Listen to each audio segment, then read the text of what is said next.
Aujourd'hui, j'ai le privilège et l'honneur de vous présenter quelqu'un qui va apporter la parole. Je l'ai, je l'ai vu se convertir, je l'ai vu grandir, je l'ai vu expérimenter la grâce de Dieu, la bonté de Dieu. Je l'ai vu devenir un évangéliste, quelqu'un qui aime les gens, qui a à cœur les gens, qui veut que les gens se tournent vers Jésus. Et aujourd'hui, je suis très honoré de m'asseoir devant cette personne qui aime tellement Jésus et qui aime tellement les gens sur cette terre. Donc, c'est un évangéliste. J'aimerais vous présenter aujourd'hui mon frère Christian qui va nous apporter la parole. Comment? On se lève debout, on l'accueille chaleureusement, oui.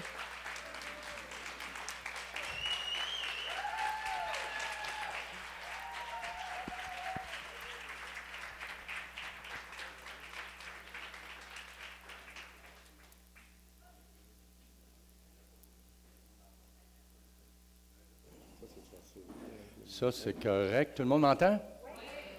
Oui. Non, juste un petit peu plus haut. Oui. Oui, parfait. Alléluia. Merci Jésus, merci Jésus. C'est incroyable ce matin. On va juste penser sur le micro comme ça. Oui. On va entendre ton cœur battre. Oui, ils vont entendre mon cœur battre. Il y a le don de venir... Bon, c'est merveilleux ce matin. Merci Seigneur. On veut remettre ce temps entre tes mains. Saint-Esprit de Dieu, on t'invite dans ce rassemblement. On te demande de faire au-delà de tout ce qu'on peut penser et imaginer. Et avant que je commence tout de suite, j'ai pensé à quelque chose. Puis pendant que j'entendais sur Tania, il y a une pensée à Tina qui me traversait l'esprit. Et ça dit, la parole de Dieu dit qu'il n'y a pas de plus grand amour que de donner sa vie pour ses amis. Par contre, l'amour, ce n'est pas juste en parole, c'est en action. Et on a vu cet amour, le plus grand amour que l'humanité a eu, c'est Jésus-Christ. Il n'a pas juste parlé, il a agi. Mais il a agi avec amour parce que chacun de nous, on est aimé de lui.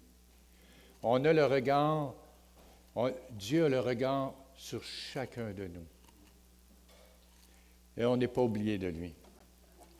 Et ce matin, pour commencer, j'aimerais vous lire un passage.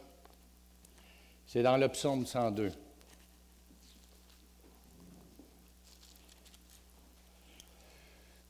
Ça dit ceci. Prière d'un malheureux. Lorsqu'il est abattu et qu'il répand sa plainte devant l'Éternel, l'Éternel écoute ma prière et que mon cri parvienne jusqu'à toi. Verset 18, ça dit, du 11, ça dit, oui, l'Éternel rebâtira. Peut-être que tu as été démoli. Je ne sais pas où est-ce que chacun est rendu dans sa vie, mais parfois, il y a des choses qui arrivent dans nos vies, puis c'est comme on peut être à terre. Mais Dieu fait une promesse qu'il va rebâtir. Il dit ici, il se montrera dans sa gloire, il est attentif à la prière du misérable. Il ne dédaigne pas sa prière. On peut penser des fois que Dieu ne nous entend pas. Il n'y a pas une prière qu'on ne fait pas à Dieu, que Dieu écoute. Le désir de son cœur, il ne rejette pas ta prière. Il veut répondre à ton besoin. Et aujourd'hui, je peux vous garantir qu'il va répondre à votre besoin. On va faire quelque chose. Je ne veux pas tout prendre mes notes, fait que ça va prendre de la place. Vous allez faire quelque chose. Vous allez vous tourner vers votre voisin et vous allez dire à votre voisin ceci. Excusez, ça prend de la... Dis à ton voisin aujourd'hui que tu vas recevoir ce que tu as demandé dans la prière. Dites à votre voisin.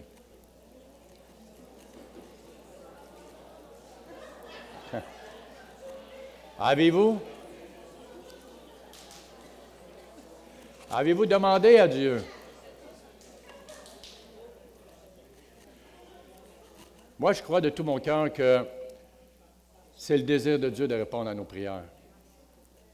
Par contre, je me dis à tous les dimanches, quand on vient à l'Église, on peut venir naturellement, puis on sort naturellement. Mais moi, ce que je vois tous les dimanches, c'est des miracles. Parce que vous êtes un miracle. Ça prend...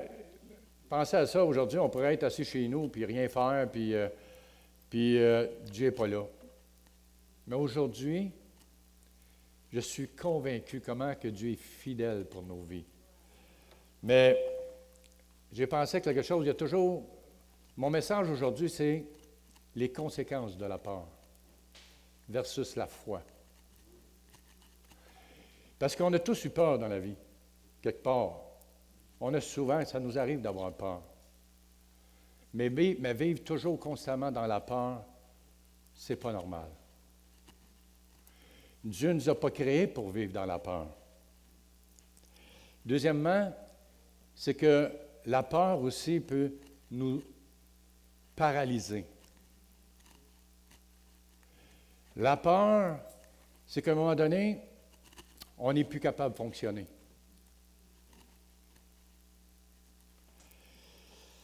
La peur peut aussi entraver le dessein de Dieu. Parce qu'il ne faut pas oublier que Dieu a des projets de bonheur. La peur ne fait pas partie du royaume de Dieu. Ça fait partie du royaume du diable. La peur, qu'est-ce qu'elle peut faire? Elle peut semer un doute dans nos vies. On peut être émotionnellement pris dans la peur. On peut aussi recevoir une parole, parce que pensez à ceci, la peur peut nous isoler aussi. On peut rentrer dans l'isolement. Pourtant, on n'a pas été créé pour vivre dans l'isolement, on a été créé pour vivre en communion les uns avec les autres. Puis, d'où vient cette foutue peur-là? La peur vient de Genèse 3. La peur vient, elle a commencé là, la peur. Le diable il est venu semer un doute dans la pensée d'Adam et Ève. À partir de là, tout a été comment je pourrais dire?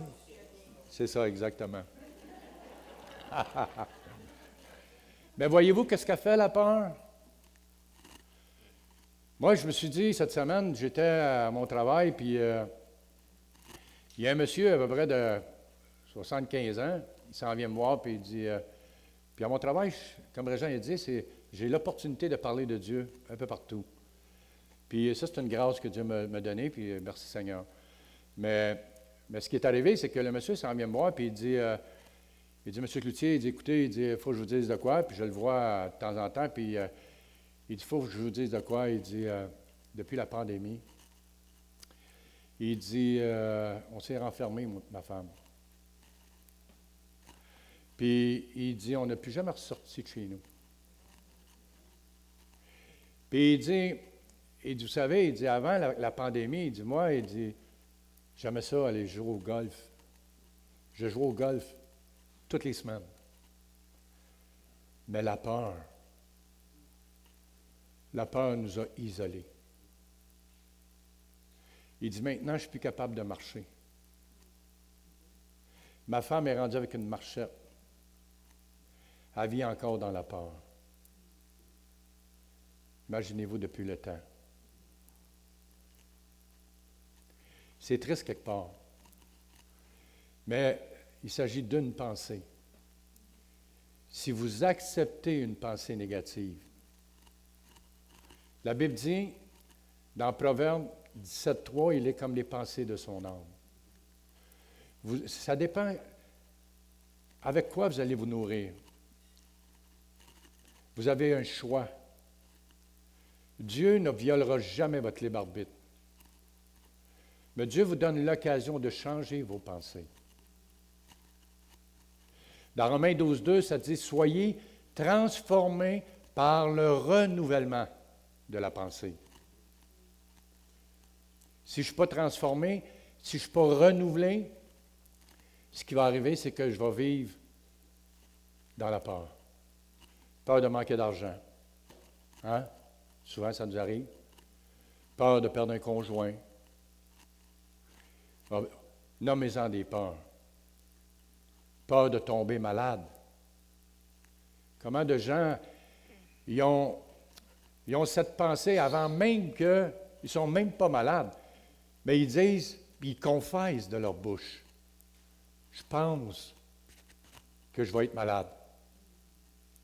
On appelle ça les imaginations du cœur. Tu t'es imaginé des choses qui ne sont même pas là. D'où vient cette pensée? La Bible dit dans 2 Corinthiens 10, 5, « Nous renversons toute pensée qui s'élève contre la connaissance de Dieu. Et nous ramenons toute pensée captive à l'obéissance de Christ. » Ça, c'est la liberté que j'ai de venir à Dieu dans une communion avec lui et puis dire, « Seigneur, tu sais quoi? Ça fait assez longtemps qu'on investit dans ma vie. J'ai écouté tellement des propos en dehors qu'aujourd'hui, j'ai décidé, c'est un choix que j'ai fait, il y a 33 ans, d'écouter Dieu. J'ai fait ce choix. Par contre, je me souviens, là, peut-être, ça doit faire au moins 25 ans, plus que ça. Puis, à un moment donné, je restais à Bedford, puis je m'en vais m'entraîner au gym, puis là, je m'entraîne fort. Puis, en m'entraînant, les veines pètent dans la tête. Et là, tabarnak, ça allait pas bien. Puis le lendemain, je dis, je vais rassailler. Je retourne au gym. Paf! Ah, j'ai calé. Qu'est-ce qu'il y a là? J'ai mal à la tête. J'attends 2-3 jours, je retourne. Encore la même affaire. Et là, je dis, calé, je vais aller voir mon médecin. Fait que je vais voir mon médecin. Puis là, le médecin, c'est un médecin de famille. Fait que, il dit, je vais aller te faire passer des radiographies, là, puis il dit, je vais te donner le résultat. Fait qu'il m'appelle, puis il me dit, viens voir, je vais le voir, puis il dit, Christian, il dit, écoute, il faut que je te dise de quoi, il dit, tu vas paralyser à 95 %. Il dit, tu fais un anévrisme au côté gauche. Tu vas être légume. T'as pas de merde. Tu fais comme, ouais, ça va pas bien, mes émotions, on est pris là-dedans, mes pensées tournent. Je fais comme, j'étais quasiment en train de faire mon testament, tu sais. Fait que, je dis, calme, il faut que j'annonce ça chez nous, moi, mes enfants, puis tout ça, qu'est-ce que je vais faire? Mais avant, il me prend un rendez-vous, puis il faut que j'y aille à l'hôpital de la santé de Laval pour rencontrer un autre spécialiste. Et ce spécialiste-là, c'est un neurologue. Mais moi, j'ai eu la chance d'être bien entouré dans ma vie chrétienne, puis je vous dis, soyez bien entouré de gens qui vont vous conduire à la foi. Parce que tout dépend de ce que tu vas recevoir. Puis, moi, quand on dit, tu vas aller voir le médecin, ça prend quand même un laps de temps. Puis, j'écoutais la parole environ 16 heures par jour. J'étudiais, on avait des cours bibliques tout le temps, puis ça n'arrêtait jamais, puis j'étais comme, wow, tu sais, c'est comme, OK, j'étais toujours baigné là-dedans, moi. J'étais chanceux, là. Je suis comme Astérix, j'ai tombé dans le dans la potion magique. fait que là, je fais comme, OK, mais là, je continue, je reçois la parole de Dieu, puis tout ça, puis là, je pense pas à ça, parce que j'ai pas le temps de penser à ça, tu sais, puis jusqu'à temps que j'ai un rendez-vous sur le médecin. Et quand je suis arrivé à Laval, là, à un moment donné, ils m'ont passé des tests, un trou ici, puis avoir la caméra dans la tête, t'injectes ça, mon ami, puis psh! Fait que là, tout est fait, il faut que je rencontre le neurologue, puis le neurologue, il me dit, écoute, il dit, Christian, il dit, ouais, il dit, tu fais anomalies frontales. Frontale et chaque bord. Fait que je dis, OK. Fait Fait que là, moi, j'avais une petite surprise pour lui. Fait que là, il dit, tu vas prendre ces médicaments-là le restant de tes jours. OK. Je dis au médecin, il dit, hey, moi, j'ai quelque chose pour toi. Il dit, ah oui, quoi? J'ai un beau livret ici qui parle des neurones. C'est un neurologue. Mais moi, ça a donné, j'ai étudié sur les neurones. Mais là, le médecin, il fait comme quoi? Puis il était tout souligné à l'intérieur pour de ça. Je soulignais tout ce que je lisais, tu sais. Puis je me suis rendu compte que quand que je me suis converti, puis il y a eu quelque chose qui s'est passé dans ma tête. Puis le neurologue l'a confirmé. Mais moi, je ne le savais pas, je n'ai jamais étudié les neurones. Mais j'ai juste lu le livret. Mais je me couchais le soir, puis vous savez, à cause du péché, on a été très endommagés. Puis depuis que tu grandis, puis tout ça, tu as reçu de l'information, et le péché nous a détruits. Moi, en plus, avant de la conversion, écoutez, tu sais, j'ai vécu la vie. Fait que je n'ai pas envie de rentrer dans les détails, mais j'ai dépassé les bornes. Fait que, puis là, à un moment donné, ce qui est arrivé, c'est que dans la nuit, j'étais couché, ma femme peut le confirmer, je sautais dans le lit, comme ça. Puis ça faisait bzzz dans ma tête. Fait que je me demandais, je dis, Calvin, qu'est-ce qui se passe? Quelque chose qui ne marche pas bien dans ma tête. Je suis en train de faire quelque chose, là, je ne sais pas trop quoi. Fait que ça continuait tout le temps, les soirs, je me couchais, bzzz. Je dis, c'est ça. Puis j'ai appris que ce qui avait été endommagé par le péché, Dieu reconnectait mes neurones. Il y a juste lui qui peut faire ça. Vous savez pourquoi? Parce que David, il dit dans la parole, il dit, Seigneur, il dit, mon âme est attachée à la poussière. Rends-moi la vie selon ta parole. La parole de Dieu, elle a la puissance pour vous guérir. Souvent, les gens, ils disent, moi, il dit, écoute, la foi, j'essaye, puis ça ne marche pas. Il dit, je prie, puis ça ne marche pas. OK? Peut-être que, souvent, moi, je trouve que quand ça m'est arrivé, je te dis, tu t'approches de Dieu encore plus, hein? Des fois, les épreuves, c'est juste pour te dire, Dieu, il dit, je suis titre, là. Mais c'est juste pour te rapprocher de lui, pour venir à lui puis le connaître. Le cœur de Dieu, c'est que tous parviennent au salut. Dieu nous aime tellement qu'il ne veut pas que personne soit perdu. Mais qu'est-ce qui ne marche pas à un moment donné? On dit, moi je prie, il me semble qu'il n'y a rien. Qu'est-ce qui se passe? Bien, c'est écrit dans Éphésiens 2, 8, 9, c'est écrit que c'est par la grâce que vous êtes sauvés par le moyen de la foi. Et cela ne vient pas de vous. C'est le don de Dieu. Hein? Right? Tout le monde connaît ce verset-là. Ce n'est pas par les œuvres, afin que personne ne se glorifie. OK? Parfait. Mais vous savez que la foi, c'est un don aussi qui vous a été donné de Dieu. Ce n'est pas votre foi, c'est la foi de Dieu. Ça, c'est incroyable, parce que c'est un don surnaturel. Vous avez tous reçu la foi de Dieu quand vous avez accepté Jésus-Christ comme votre sauveur. Par contre, souvent, le problème, ce n'est pas la foi. Le problème, souvent, c'est qu'on a un problème de connaissance. On ne connaît pas. Premièrement, on ne connaît pas le potentiel qui est en nous. Souvent, on ne sait même pas qui nous sommes. C'est pour ça qu'à un moment donné, Jésus, il dit, Philippe, il vient à lui, puis à un moment donné, Jésus, il dit à Philippe, il dit, Philippe dit à Jésus, il dit, montre-nous le Père. Jésus, il dit, ça fait si longtemps que je suis avec toi, puis tu ne m'as pas connu, Philippe.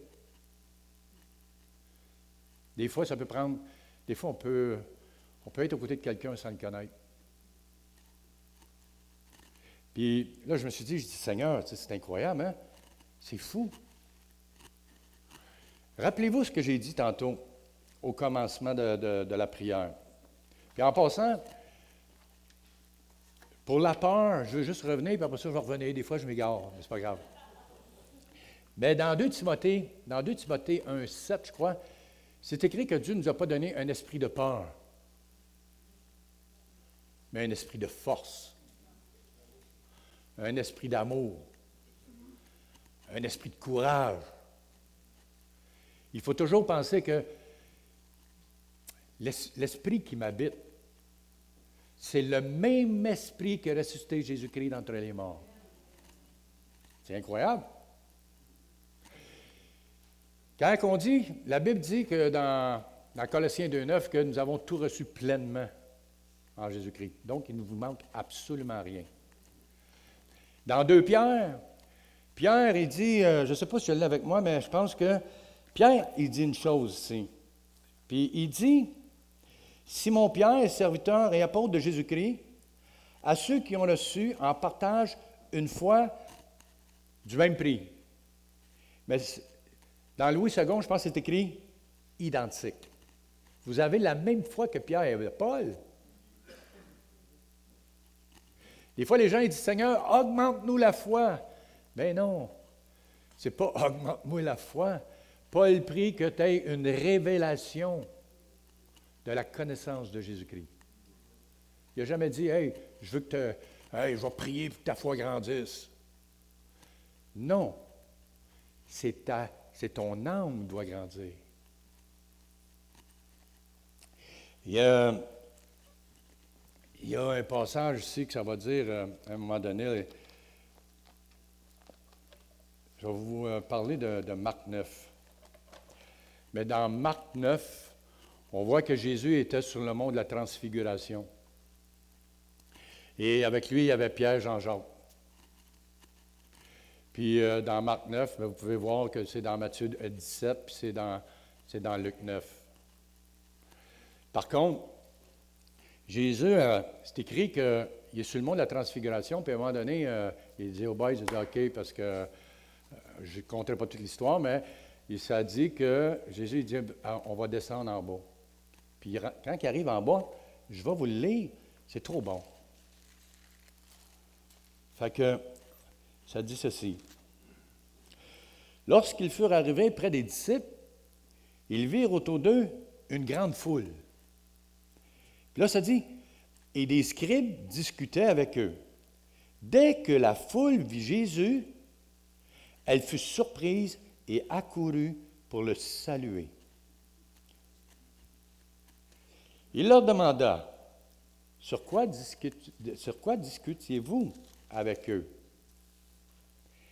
Et un homme de la foule lui répondit, Maître, j'ai amené auprès de toi mon fils qui a possédé d'un esprit muet. En quelques lieux qu'il le saisisse, il se jette par terre, et l'enfant écume, grince des dents et devint toute raide. J'ai prié tes disciples de chasser l'esprit. Ils n'ont pas pu. Jésus dit à ses propres disciples, il dira à ses incrédules, leur dit Jésus, jusqu'à quand serai-je avec vous? Jusqu'à quand vous supporterai-je? Amenez-le-moi. Et on lui amena. Juste cette partie-là ici. Imaginez-vous un homme plein de foi. Arrive aux disciples de Jésus. Puis lui, quand il est arrivé, il était rempli de foi. Il est sûr que les disciples vont guérir son fils. Mais il n'y a rien qui se produit. Puis quand Jésus a parlé à ses disciples, ça a l'air raide un peu, hein? Race incrédule et perverse. Jusqu'à quand serai-je avec vous? Je vais vous dire pourquoi il a dit ça. On va faire un petit tour dans Matthieu 10. Dans Matthieu 10, Jésus dit une chose ici. Puis, ayant appelé ses 12 disciples et leur donnant le pouvoir de pouvoir de chasser les esprits impurs et de guérir toute maladie et toute infirmité. Il y a eu un problème d'abord. Jésus n'était pas vraiment bien content. Ils ont été choisis par Dieu. Ils arrivent avec un besoin. Ils ne sont même pas capables de rien faire. Je vais continuer. Jésus dit, race incrédule, leur dit Jésus, jusqu'à quand serai-je avec vous? Jusqu'à quand vous supporterai-je? Amenez-le-moi. On lui emmena, et aussitôt que l'enfant vit Jésus, l'esprit l'agita avec violence. Il tomba par terre et se roulait en écumant. Souvent, quand vous allez remarquer que vous allez prier pour des gens, peut-être qu'à un moment donné, vous allez voir qu'il va se passer quelque chose. Puis on dirait qu'il est pire qu'avant. Pas vrai. Vous avez juste exposé le diable. Parce qu'il est en train de se produire un miracle dans sa vie. Regardez bien ce que ça dit. Jésus demanda au Père, « Combien y a-t-il de temps que cela lui arrive? » Il dit, « Depuis son enfance, répondit-il. Et souvent l'Esprit l'a jeté dans le feu et dans l'eau pour le faire périr. » Mais vous remarquerez que Jésus, il pose une question. Il dit, « Depuis combien de temps? » Des fois, on voit des gens qui ne sont pas délivrés, ça fait des années. Tu dis, « Pourquoi? » C'est simple. Ça fait des années qu'il est dans son esprit, puis dans ses émotions qui est pris avec ça. Puis, c'est juste de continuer, puis de ne jamais abandonner, de continuer à prier. Peu importe. Jésus, il dit ici, lui, il s'en vient voir, puis il dit, « Mais si tu peux quelque chose, viens à notre secours et aie compassion de nous. » On voit qu'à partir de ce moment, il n'y a pas la même foi que quand il est arrivé avec les disciples. Sa foi l'a baissé. Et là, ça dit, Jésus lui dit, « Si tu peux, tout est possible. À celui qui croit. » Le problème, c'est, est-ce que je crois? Parce que Jésus il dit qu'il te soit fait selon ta foi. C'est toujours, je rencontre des gens, puis je trouve que, souvent, le problème, c'est que les gens, tu leur parles de la guérison. Puis nous, ici, ce que j'aime de mon Église, c'est que les gens opèrent dans leurs dons. Puis c'est merveilleux, parce qu'on est une Église qui prie. Je fais juste penser à Marc Sajot hier, qui m'a envoyé un petit texto, puis tout ça, puis il m'encourageait. Puis tous les gens qui m'ont encouragé de l'Église, puis qui ont prié pour moi, je veux dire vraiment merci, parce qu'on fait un. C'est ça l'unité. Mais regardez bien ça. Et souvent, vous allez rencontrer des gens qui vont toujours vous dire, vous estiner, hein? Puis ils vont dire, ben là, ouais, pourquoi lui est guéri, pourquoi l'autre n'est pas guéri? Ça ne m'appartient pas. Mais qu'il te soit fait selon ta foi. La guérison, je vais vous dire une chose, c'est j'y crois. J'y crois. La seule chose que je me dis, je dis, Seigneur, tu sais quoi? Rappelez-vous, il y a un seul chemin, Jésus dit, je suis le chemin, la vérité et la vie. Tourne-toi vers celui qui est la vérité. N'écoute plus jamais un mensonge. Moi, je ne le crois pas. Je ne crois pas quand les gens ils disent c'est impossible, tu ne peux rien faire. Moi, j'ai écouté des témoignages, puis j'en vois ici en passant. Hey, Fraser, notre frère est encore là en arrière. Amen. Alléluia. En plus, il danse.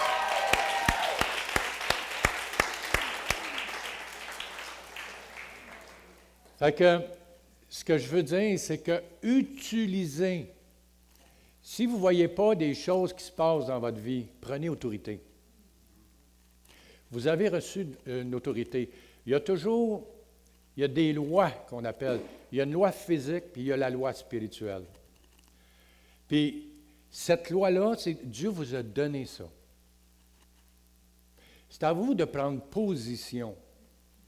Pas de subir, mais de prendre position et de dire, au nom de Jésus, je te chasse, esprit malin. Peu importe que ce soit n'importe quoi dans votre vie, prenez autorité, liez l'esprit, déliez l'esprit. Pourquoi? Parce que c'est Dieu qui nous a donné ce mandat. Fait que, pour terminer, j'ai une belle parole, une belle petite promesse plutôt. Belle petite promesse. On va terminer avec ça.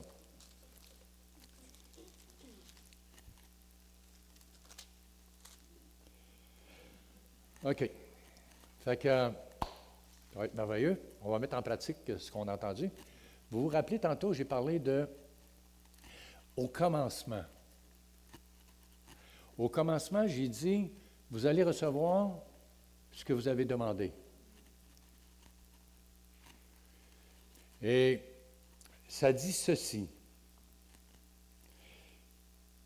Puisque nous travaillons avec un Dieu, nous vous exhortons, nous vous encourageons à ne pas recevoir la grâce de Dieu en vain. Car il dit, au temps convenable, je t'ai exaucé, au jour du salut, je t'ai secouru. C'est 2 Corinthiens 6, 1. Et je vais terminer avec cette parole. Merci Régent d'être venu parce que je pense que, vois-tu, il savait. Il a été vraiment dirigé parce que je voulais l'appeler en plus. Mais il y a ça ici. Ça dit ceci. Je recommence. Ça dit, car il dit au temps favorable. Est-ce que c'est le temps? Oui. Pas hier ni demain, maintenant. Ça dit, je t'ai exaucé, au jour du salut, je t'ai secouru. Voici maintenant le temps favorable. Voici maintenant le jour du salut. Salut, ce n'est pas juste d'avoir reçu Jésus-Christ comme ton Seigneur et Sauveur, mais de la délivrance. Je t'encourage ce matin. Chacun de nous, on vit des choses. Ça peut être la maladie, ça peut être les finances, ça peut être un mariage, ça peut être n'importe quoi. Rappelez-vous qu'il y a un homme que... Ah non, je ne peux pas rentrer là. Mais oui, il y a un homme qui s'appelle Naaman. Il y a juste une toute petite fille qui a dit... c'est un chef de roi, puis que ce gars-là, il y avait une maladie qu'on appelle la lèpre. Et c'est une petite fille qui a dit... a dit à sa maîtresse, parce qu'elle avait été enlevée, en tout cas toute l'histoire, puis elle a dit, va voir en Israël un homme, un prophète, puis il va te guérir. Fait que Naaman, en tout cas, il est arrivé, il est parti avec la lettre du roi, puis à quelque part, il s'en va voir Élisée, mais Élisée ne s'est pas présenté, c'est un serviteur qu'Élisée a envoyé. Puis il dit, va te laver dans tel endroit, 7 fois. Lui, premièrement, il est insulté. Parce que c'était un orgueilleux. Il dit, mais pourquoi je n'irai même pas dans ma ville, dans mon pays, peu importe, là, je ne me souviens plus. Puis il dit, je pourrais me laver là, puis ça va faire la même affaire. Puis il dit, comment ça se fait que lui, il ne s'est pas présenté lui-même devant moi? Fait que là, il se fait raisonner, parce qu'il était dans un raisonnement. Hein? On raisonne. Fait que on ne fait pas toujours ce que Dieu nous appelle à faire. Puis c'est écrit que les gens qui étaient avec lui, ils ont dit, ben vas-y, quand même, tu sais. Fait qu'il a été, puis il a été guéri. Ce que je veux dire ce matin, c'est que je vous encourage à faire un pas de foi. Ceux qui veulent vivre leur miracle, Venez ici en avant. Par la foi. Venez ici.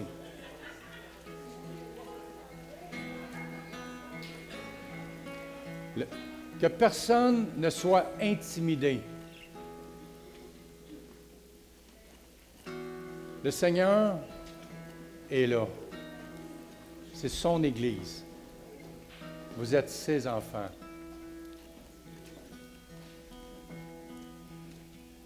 Peu importe votre besoin. Peu importe, venez. Seigneur Jésus, tu vois chaque personne ici. Et tu as été ému de compassion quand tu as vu que la foule s'est approchée de toi. Père, au nom de Jésus, je viens pour mes frères, je viens pour mes sœurs, je prie. Je prie pour la guérison. Tu as promis que tout ce qu'on demanderait, en ton nom, Seigneur, je le demande en ton nom. Au nom du Père, du Fils et du Saint-Esprit, je déclare la guérison dans vos vies. Je déclare la restauration. Je viens lier la maladie. Je délie la guérison. Même que vous allez sortir d'ici, faites juste déclarer les paroles de guérison. Rendez grâce à Dieu. Faites juste dire, Seigneur, je te dis merci. Merci pour la guérison. Ne déclarez, ne dites plus aucune autre parole que de remercier Dieu. Soyez tous bénis richement et que le Dieu de notre Seigneur Jésus-Christ vous bénisse abondamment, abondamment. Amen.